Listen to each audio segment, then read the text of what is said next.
Hi, my name is Joe, and this is a quick step-by-step demonstrating the installation of the Zorin OS 7 Core 64. This is the free version of the current Zorin operating system. For anyone who's not familiar with it, Zorin is a Linux distribution based off of Ubuntu 13.04 running Linux kernel 3.8. Its primary purpose is to make it easy for people who are familiar with Microsoft Windows to transition to Linux. And it does that by giving us a common environment. As you can see here on the screen, this looks basically like Windows, and as you can see, it loaded very fast.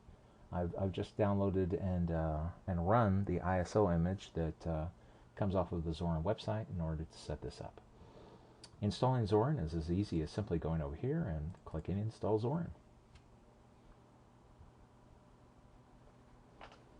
Since I'm in the United States, English is the default for me. I have that amount of hard drive space, 8.6 gigabytes is nothing. I'll go ahead and erase the entire disk.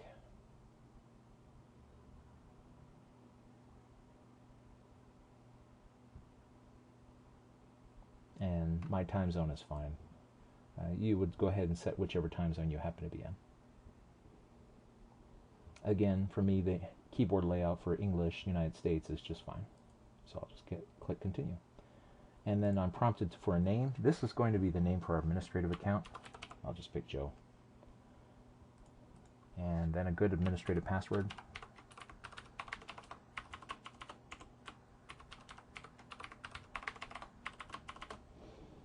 And I'll leave the default of required and using my password at login, since my administrative account should be restricted.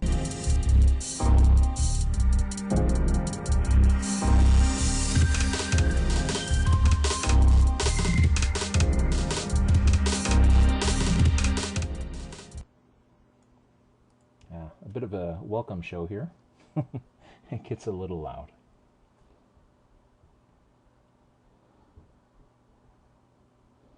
So Zorin is hoping to entertain us a little bit while it installs.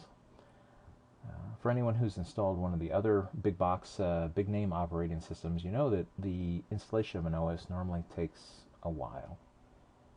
That's not the case with Zorin.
And that's it. Now it's just a matter of restarting. Okay, here we are at the Zorin boot menu. Since we're ready to run Zorin, we can just leave the default and Zorin will load normally.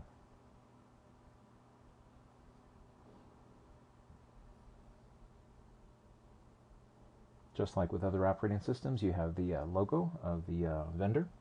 And so instead of one of the other logos of the other big companies, here we have a big pulsing Z. And now I just use the password that I'd already created.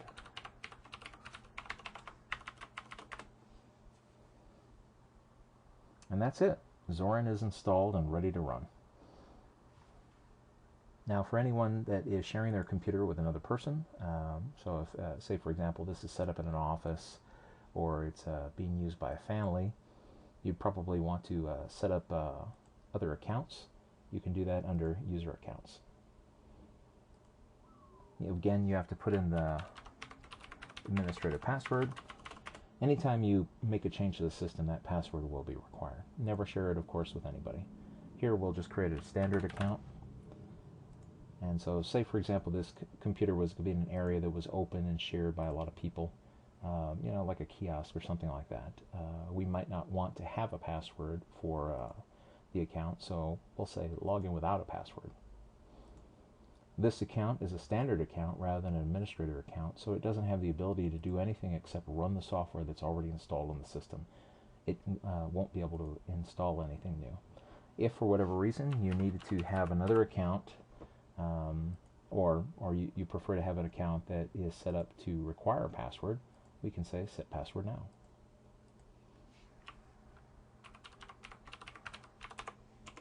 Whoops, oh, Zorin didn't like that password.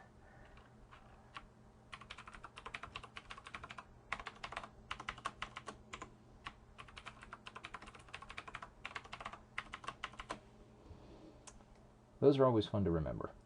Alright, so we'll say change, and presto, now we have it.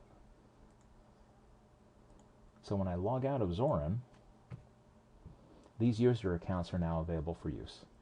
With Bob, there is nothing, so we just say log in. And Bob has an account and is able to run any applications that happen to be installed in the system without using any sort of password.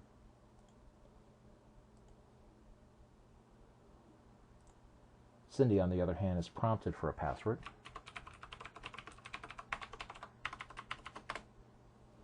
And then is able to log into her account. Each one of these desktops, of course, can be customized to whatever the user feels is appropriate, different backgrounds, what have you. So at a glance, it's very easy to tell one from another. And that's the installation step-by-step of Zorin, OS 7, 64-bit core.